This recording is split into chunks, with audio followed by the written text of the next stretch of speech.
Benvenuti, oggi con Borghi d'Italia siamo nelle Marche, ad Ussita, in provincia di Macerata, 750 metri sul livello del mare, anche se il Monte Bove svetta a più di 2000 metri, 433 abitanti ripartiti nelle tante frazioni. Come sempre Borghi d'Italia sarà raccontato dai protagonisti del territorio e quindi ci spostiamo per incontrare il primo cittadino.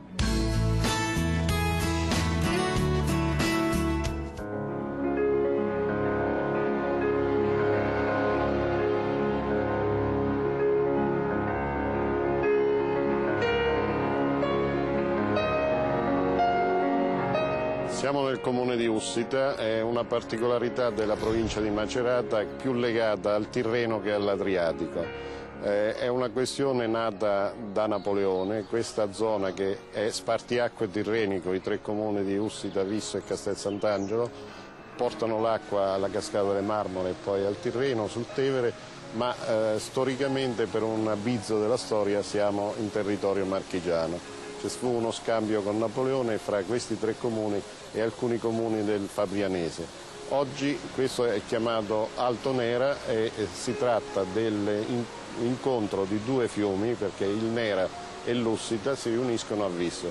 Queste valli sostanzialmente hanno una storia millenaria perché nascono come zona della pastorizia transumante, quindi fino al 1950 queste valli vivevano principalmente di pastorizia, ma una pastorizia di tipo anche industriale, perché in queste valli venivano d'estate tutti i greggi dei grandi proprietari terrieri e qui il solo comune di Ussita ha contato più di 50.000 pecore fino agli anni 50.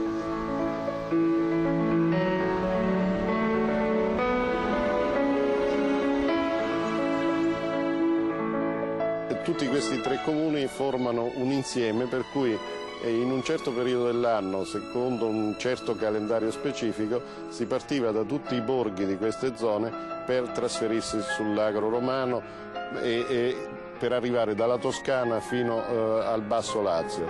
Una vita difficilissima che si spostava ai ritmi della natura e soprattutto dell'erba.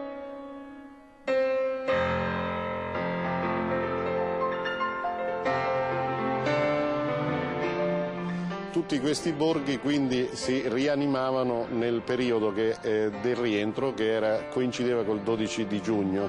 Era il periodo in cui si consentiva agli armenti di risalire in montagna e iniziare a utilizzare l'erba che era in queste zone qui.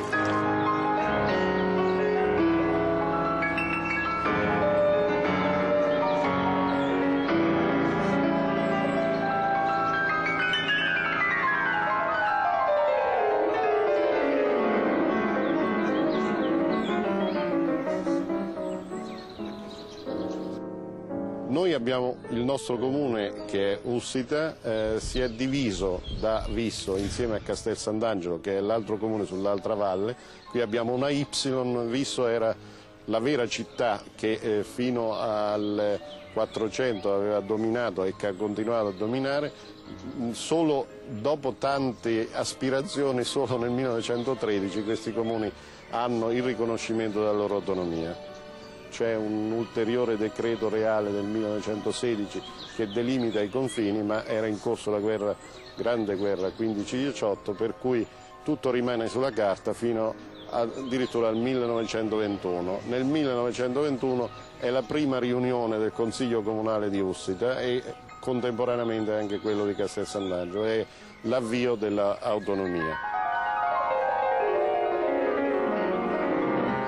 Questa vallata poi era a sua volta suddivisa in una serie di 13 borghi, ma alcuni federati insieme, e la caratteristica che erano aggruppate in 5 guaide. Guaida era un'organizzazione che non era comunale, era qualche cosa di intermedio, non era un'autonomia, ma un'autonomia completa, ma era comunque un'autonomia rispetto a Visso.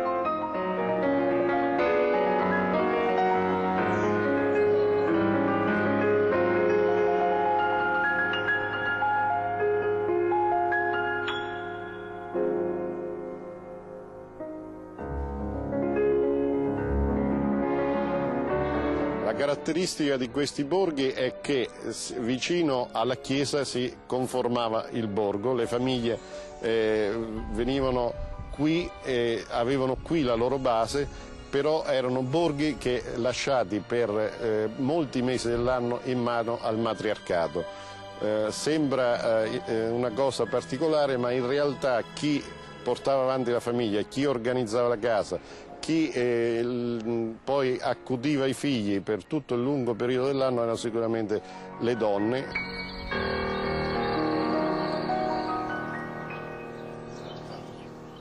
Dagli anni 50 la crisi della pastorizia cambia tutto, si afferma un po' il turismo e si afferma anche uno spopolamento progressivo di queste zone che oggi riprendono un po' del loro vigore, soprattutto sempre in termini turistici. Siamo forse il comprensorio più bello montano della nostra provincia e qualcuno dice anche delle Marche.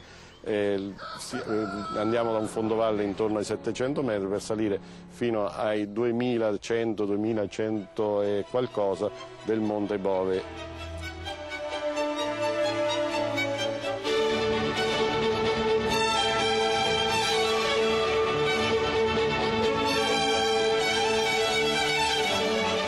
Siamo trasferiti all'interno del municipio, un municipio voluto dal cardinale Pietro Gasparri, plenipotenziario della Santa Sede e firmatario della conciliazione del 1929, il grande sponsor di questa realizzazione. Tant'è che qui a fianco sull'ufficio del sindaco abbiamo una lapide che dice che su 350.000 lire spese per quest'opera 300 le mise di propria tasca. E qui abbiamo alcune opere d'arte che sono state raccolte da varie amministrazioni nel tempo. Qui ci sono degli arazzi, vicino abbiamo l'ufficio del sindaco con alcune opere di Paolo D'Avisso e un crocifisso trecentesco.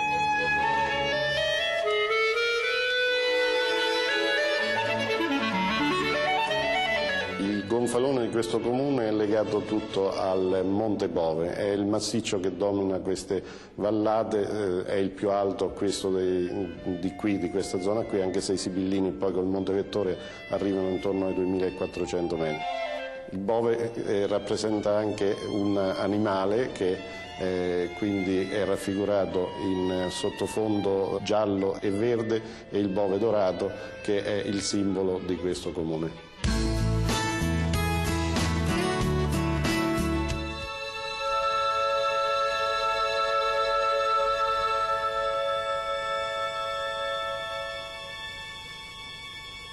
Sono Don Italo e sono parroco di Ussita e anche di Castel Sant'Angelo sul Nera. Qui sono arrivato solo 3 mesi fa, anzi meno, dal 1° marzo, e vengo da un'esperienza un'esperienza missionaria nel Perù, del tutto diversa da questa, possiamo dire, però per me, diciamo, è un piccolo gregge qui e un piccolo gregge là. Con gioia ho accettato l'obbedienza al Vescovo per seguire anche questa piccola comunità di Ussita, una comunità che durante l'inverno è fatta di un 130-140 anime che si moltiplicano poi con l'estate, quando vengono gli antichi residenti di Ussita e gli altri che vengono a vedere le meraviglie, le bellezze di questi posti che sono privilegiati per la natura, per l'arte, per anche la simpatia degli abitanti.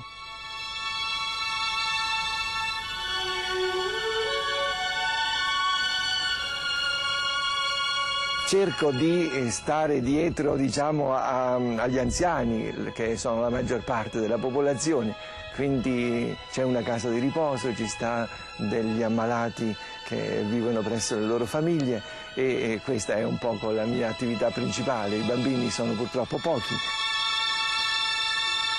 Questa chiesa è dedicata a Santa Maria Assunta ed è una chiesa antica del XIII-XIV secolo, così ci sono dei bei affreschi e ci sono soprattutto immagini della Madonna che indicano questa devozione del popolo centrata sulla Madre di Dio.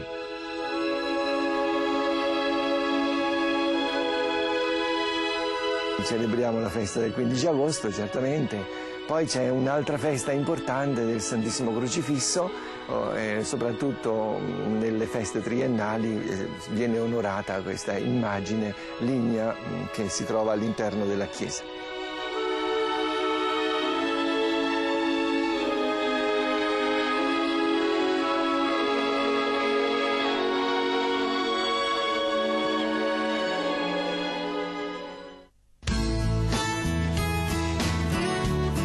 Ad Ussita vive ancora la tradizione della pastorizia e quindi andiamo ad incontrare un pastore. Qui è una tradizione di centinaia d'anni, perché io mi ricordo mio nonno, papà facevano, ma da prima sempre i pastori. Qui era la tradizione proprio solo dei pastori, poca agricoltura perché la montagna non è i terreni tanto adatti per l'agricoltura. E allora lo più che la gente, la maggior parte, si dedicava alla pastorizia. Io a 12 anni ho finito le scuole elementari e ho cominciato a pascolare pecore.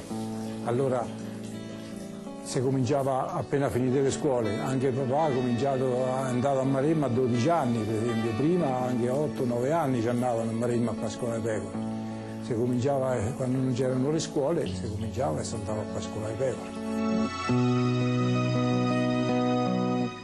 Il procedimento del formaggio si prende il caglio, si scioglie sull'acqua, poi si scalda il latte fino a circa 35 gradi, noi sentiamo più o meno il calore della zinna delle pecore, si dice con le mani. Poi si mette il caglio e si lascia riposare finalmente che viene la giungata, la cagliata tutta. Poi quando è venuta la giungata, che è il momento giusto, si prende questo, il mestolo e si sguaglia. Poi si riaccende, quando si è sguagliata bene, è venuta la graniglia fina, si riaccende il fuoco e si riporta circa 45 gradi. Poi si lascia riposare 20 minuti. Dopo 20 minuti il formaggio si tira fuori, è quello che sto facendo adesso.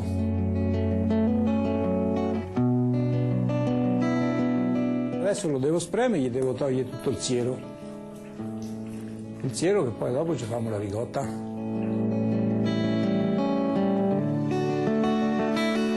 E per essere buono deve essere non tanto saporito, perché adesso tanto sale, però per mantenerlo ci vuole il sale. E allora bisogna metterci quel sale, quel tanto che basta e poi anche col calore, anche i pascoli influiscono tanto, per esempio quello del mese di giugno, quando mangiano i fiori sulla montagna, le pecore è il migliore. Quello d'aprile non è come quello di maggio e giugno, quello di settembre e d'agosto non è come quello di maggio e giugno. Maggio e giugno sono i 2 mesi che viene il formaggio migliore, perché mangiano i fiori, l'erba fresca della montagna, scelgono parecchie piante, poi maggiormente sono i fiori quelli che danno il sapore e viene il formaggio migliore.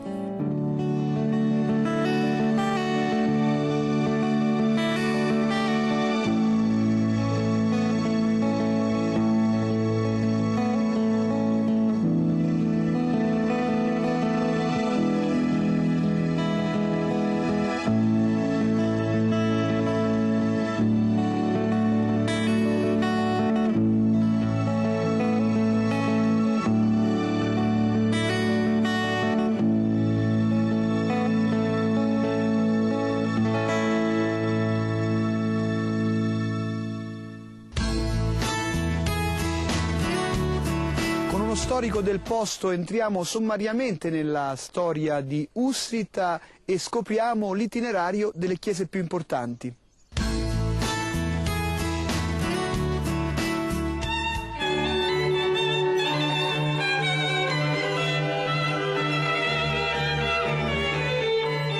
Ussita è un insediamento intorno alla valle del fiume che le dà anche il nome. È un insediamento antichissimo che però storicamente emerge intorno all'anno 1000. Prima ci sono state probabilmente popolazioni che si sono sovrapposte, eccetera. L'Ustida ha come centro principale la Pieve, adesso è collegata con la parte fluminata, che però è molto più recente perché la Pieve risale all'800 d.C., invece Fluminata al 1400-1500. La Pieve prende il nome dalla chiesa, che è diventata la chiesa parrocchiale, una grande chiesa che è stata costruita sopra una precedente piccola chiesa, forse una stessa piccola pieve, è stata costruita intorno al 1370-1380 ed è stata anche, diciamo, l'aula in cui si riunivano tutti i paesani della Guaita di Ustida, cioè una parte del comune di Ustida che aveva una sua autonomia. Contemporanea alla sua costruzione ci sono state delle pitture che adesso si trovano sull'arco del presbiterio e sulla parte sinistra del presbiterio, dei pittori cosiddetti della Valnerina. Intorno al 1450 è intervenuta la pittura di Paolo da Visso, il più grande pittore di quest'epoca, che è stato rivalutato anche recentemente. E ci sono degli affreschi, una crocifissione, un San Sebastiano parzialmente rovinato e un'altra pittura votiva della Madonna tra San Sebastiano e San Rocco.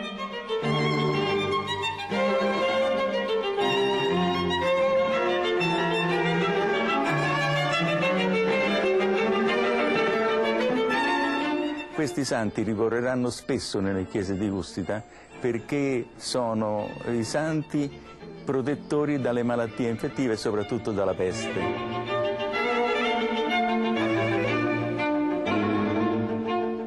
La Pieve è stata poi rinnovata nel 1600 e con l'inserimento soprattutto di altari tipici dell'epoca. Poi è andata decadendo e quindi fu ricostruita dal cardinale Gasparri Pietro nel 1915, fu adottata nella struttura e nella forma attuale. Dei Mevalesi abbiamo un capolavoro, la pala d'altare con l'Assunzione della Madonna, in cui si vede non solo la posizione della Vergine che è quasi simile alla Madonna di Foligno di Raffaello, ma soprattutto nella parte inferiore del sarcofago vuoto, eccetera, c'è un riferimento chiarissimo alla struttura pittorica di Giulio Romano.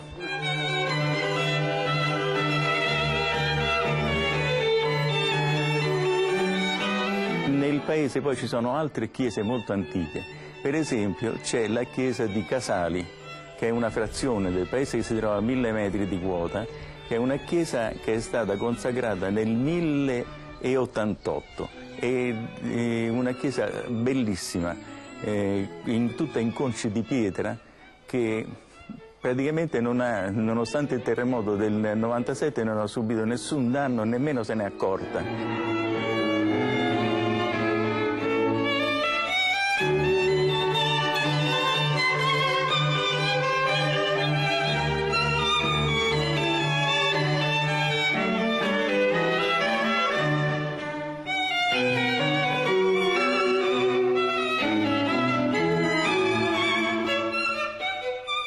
Contemporanea a questa chiesa, anzi forse un po' posteriore, è una chiesina piccola, Sant'Ercolano, che si trova sulla strada per andare a Casali, che anche, questo è molto semplice e ha subito parecchi danni, però contiene alcuni affreschi importanti, forse di Tommaso di Pietro da Visso, un allievo di Paolo da Visso,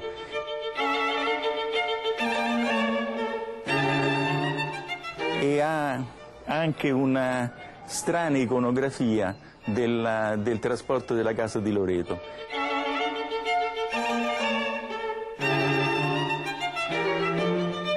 C'è un'altra chiesa che è stata anche parrocchia, che è la chiesa di Sant'Andrea a Calcara, nella quale sono ancora 2 affreschi di Paolo d'Avisso, una Madonna con Santa Lucia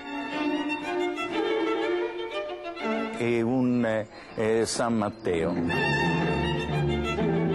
Poi c'è nella parte sinistra del presbiterio un bellissimo quadro carraccesco che rappresenta un po' la linea femminile dell'ascendenza di Gesù. C'è la Madonna, Sant'Anna, San Gioacchino e San Giuseppe.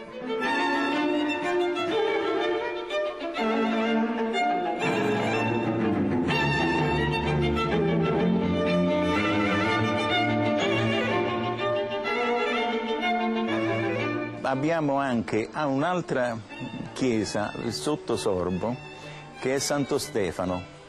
Lì, anche in questa chiesa di Santo Stefano, c'è che è una chiesina che è stata ristrutturata varie volte e che risale a tempi molto antichi, intorno sempre al 1300-1400.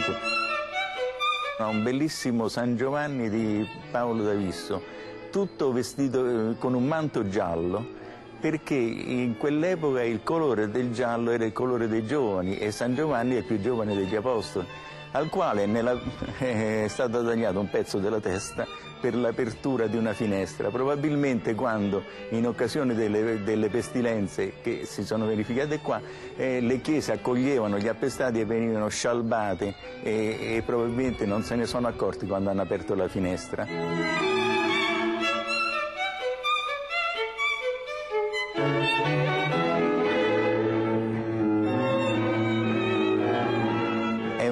Affascinante perché oramai le strade sono belle e si può arrivare a vedere tutte queste e soprattutto i borghi che hanno mantenuto la caratteristica dell'epoca, anche se intorno, come è normale, sono state costruite case nuove. Dopo le bellezze naturali del nostro territorio abbiamo le bontà culinarie del nostro paese. Possiamo iniziare con la ricotta di pecora. A fianco abbiamo il pecorino stagionato o fresco e possiamo offrirlo con un nostro tipico salame che si chiama ciauscolo. Abbiamo i legumi, sempre del nostro territorio, i ceci, la cicerchia e la lenticchia. E abbiamo un piatto tipico che è l'acqua cotta, che a tempo di una volta i pecorari, quando erano in montagna, non avendo quasi niente da mangiare, praticamente raccoglievano le erbe e con il pane secco facevano bollire queste erbe e veniva poi aggiunto dell'olio, un misurino si diceva, e il pecorino. Poi abbiamo le zuppe, le cotiche con i fagioli, le costarelle di maiale con il finocchio selvatico e la coratella d'agnello. La polenta che si faceva sempre con la pecora o con il castrato e con i cicetti. I cicetti sarebbero le spuntature di maiale e pepe e sempre aggiunta di pecorino. Abbiamo le trote del nostro fiume di Ussita, la pecora che noi la presentiamo cruda ma veniva fatta alla brace.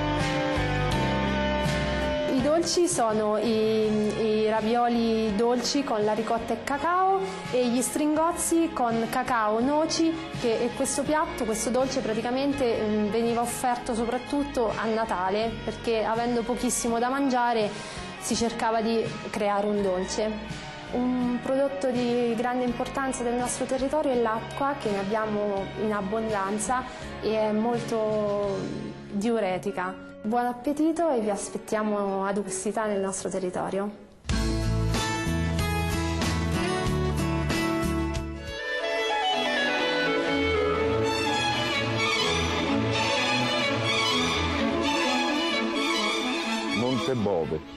Montebovi Antonio.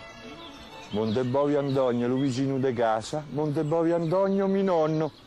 Pensate quanti Montebovi Antoni. Che ce ne può stare meglio dei Ussita? Il paesaggio, i borghi, l'aria, l'acqua e la salute. Quando ci venite a trovare? C'è un mare di verde ad Ussita in provincia di Macerata, una natura incontaminata, i borghi d'Italia vanno gustati con gli occhi ma soprattutto con il cuore. Attendiamo sempre vostri suggerimenti, vi ringraziamo per le tante mail che ci giungono e per quanto riguarda il nostro appuntamento ci vediamo la prossima settimana. Ciao!